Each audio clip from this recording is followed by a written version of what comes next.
Ayan, okay guys. Dun sa mga nagtatanong dun sa mga link na yan na isinesend sa inyo sa Messenger. Pag yan, iklinik nyo at hindi nabubuksan guys, ganito lang yung gawin nyo. Okay? Sample sa Chatrika na application. Ganito yung pag-install nyo kung ayaw maklik nung link or may something na error. I-click nyo yung link.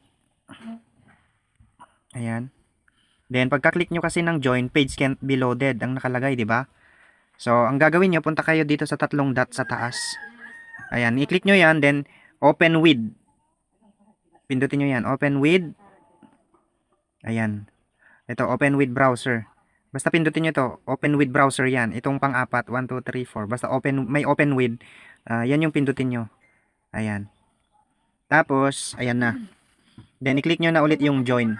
Then mapupunta na kayo sa Play Store para mag-install. Wag kayong pupunta or magda-direct sa Play Store, lalo na yung mga nasa Chatrika application. Kung host lang yung ina-applyan nyo, wag kayong mag-direct doon sa kung may napili na kayong agent na pwede nyong pasalihan, wag kayong mag-direct doon sa Google Play. Kasi ang lalabas lang doon agent center. Walang lalabas na host center sa mga account nyo. Bihira lang.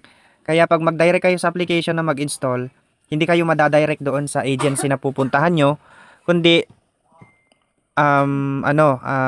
magjo-join kayo. Ayan, kung may lalabas na host center, ayan, then pwede kayong maglagay ng doon code ng agent. Pero kung agent ang nakalagay doon, pasensya na, hindi kayo makakapag-host. Okay? Kaya dapat link ng host ang gamitin nyo. Okay? Link lang ng host. Ganun lang po yung pag-install sa mga link na sinesend sa inyo kung ayaw ni Messenger na buksan. Okay, sana nakatulong.